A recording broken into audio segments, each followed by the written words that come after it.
Est-ce que vous saviez qu'en plus d'être un génie, Mozart faisait partie des premiers musiciens à avoir imaginé des compositions semi-automatiques? On parle ici de partitions qui ont été créées lors de représentations à l'aide du public. C'est bien le Mozart du XVIIIe siècle et on en parle aujourd'hui.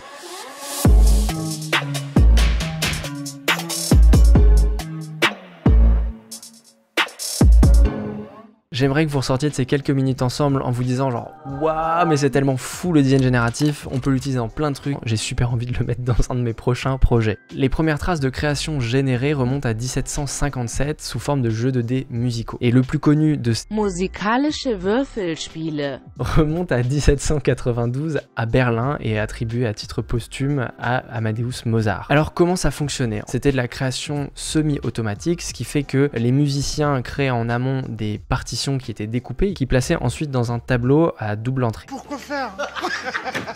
Chaque colonne correspondait à un jeté de dés et ensuite chaque résultat correspondait à une ligne. Le jeu pouvait alors se dérouler dans les soirées mondaines où on proposait aux invités en arrivant de jeter quelques dés et une fois qu'on était dans la soirée, le musicien jouait les partitions composées par les invités. Deuxième option, c'est ce qui était utilisé par Mozart, c'était de créer des partitions générées automatiquement que les étudiants ne pouvaient pas apprendre et ils étaient donc obligés de faire de la lecture de notes et de la lecture de partitions.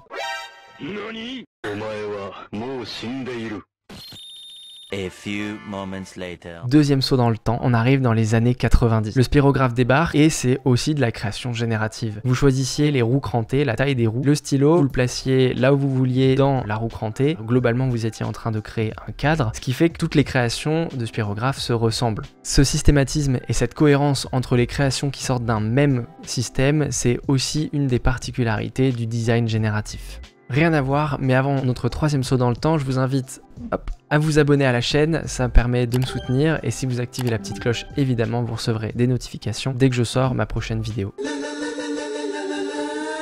Dernier saut dans le temps donc, le 18 juin 2011 et c'est la sortie du jeu Minecraft. Des cubes partout et un jeu façon bac à sable, la particularité c'est qu'il n'y a pas vraiment de but si ce n'est de survivre et de parcourir ce monde cubique infini. Si vous pouvez marcher si longtemps, c'est parce que les développeurs génèrent le terrain de façon complètement automatique et en fait c'est vraiment très grand puisque avant de rencontrer des difficultés de génération, le monde de Minecraft peut faire jusqu'à 8 fois la surface de la Terre, ça vous fait relativement de la marge. Pour ceux qui sont fans de développement et de Minecraft, je vous parle rapidement de la GDMC Competition qui a lieu tous les ans depuis 3 ans maintenant. C'est une compétition où il faut créer des algorithmes qui permettent de créer une partie du monde de manière beaucoup plus intelligente que ce qui est fait actuellement. Les intelligences artificielles et les algorithmes qui vont être créés ont pour but de générer quasiment des villes entières et derrière il y a un jury qui va évaluer votre créativité, la manière dont vous vous adaptez au terrain généré aléatoirement par Minecraft, l'histoire que vous allez raconter, la beauté de ce que vous allez créer avec votre algorithme.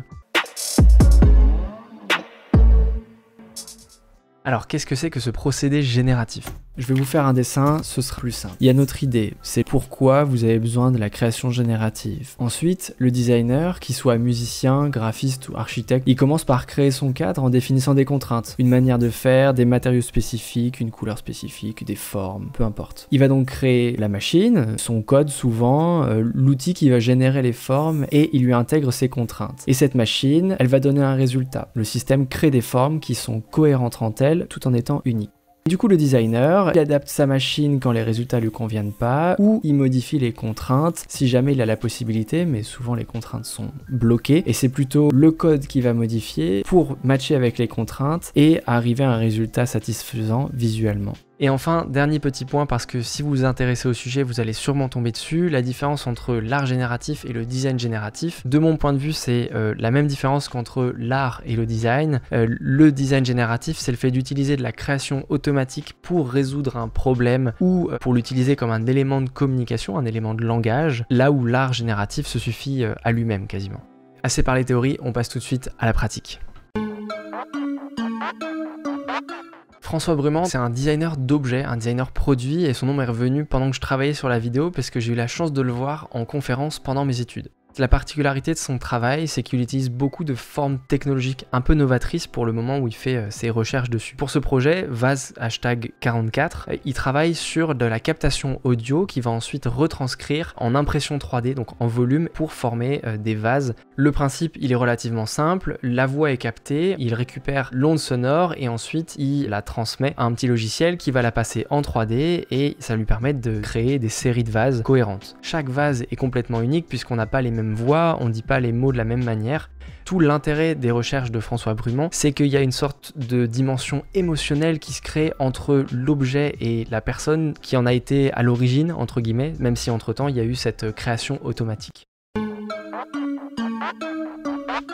Ce deuxième projet, c'est plutôt un projet esthétique et pas forcément des plus utiles, contrairement à ceux qu'on va voir ensuite ou à ceux qu'on a pu voir précédemment. Mais c'est aussi ça le design génératif, c'est la capacité de créer des formes ou même de se faire surprendre par des formes que l'on n'aurait pas pu forcément réaliser à la main. Donc cette installation interactive, c'est l'agence Phil qui est derrière. Moi je vous invite vraiment à aller regarder leur travail. Ils sont spécialisés dans la création d'expériences immersives et interactives puisqu'ils mélangent art et technologie. Cette installation, elle a été conçue pour traduire le flow, c'est-à-dire la sensation d'osmose qu'on peut avoir quand on fait du running, de faire pleinement partie de la nature. L'installation, elle a été placée à Londres pendant un sommet dédié à l'innovation pour la marque Nike. Sur le principe, ils utilisent juste une Kinect, donc je crois que c'est la caméra de Xbox, pour détecter la manière dont sont habillés les coureurs qui sont sur le tapis et ensuite les retranscrire de manière automatique dans les formes visuelles que vous avez pu voir à l'écran.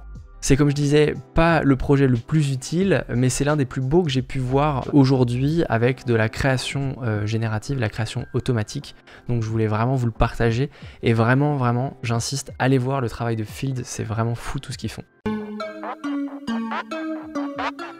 Back & Bike, c'est une agence... Je raconte n'importe quoi dans cette partie, du coup c'est le Antoine du montage qui vous parle. Pour faire simple, Back & Bike c'est une agence qui mélange recherche technologique et design, j'adore ce qu'ils font. Et ils se sont associés à Space 10, un studio de recherche et développement, pour créer BeHome, une plateforme qui aide les particuliers à créer des nichoirs à abeilles pour aider les abeilles et donc la biodiversité. Voilà. C'est reparti. On peut sur le site directement choisir la taille de son nichoir, sa hauteur, l'endroit où on veut le placer, soit sur le balcon, dans le jardin, ça modifie la forme que va avoir le nichoir. Et une fois que l'étape est passée, le site va de lui-même générer les plans dont vous aurez besoin pour le concevoir. Donc dans le cadre de ce projet, le design génératif permet à chacun de s'approprier l'objet qui a été designé par l'agence pour le placer chez soi et donc de démocratiser l'utilisation de nichoirs à abeilles. Le petit plus, c'est que l'agence a aussi créé un système génératif pour concevoir des formes qui feront ensuite partie intégrante de l'identité et de la communication de ce projet BeHome. Ça permet de créer une multitude de formes relativement rapidement, parfois même de se faire surprendre et donc d'avoir des créations auxquelles on n'aurait pas pensé, et aussi de créer de la cohérence entre les supports, que ce soit le site, les réseaux sociaux ou les futurs supports imprimés par exemple.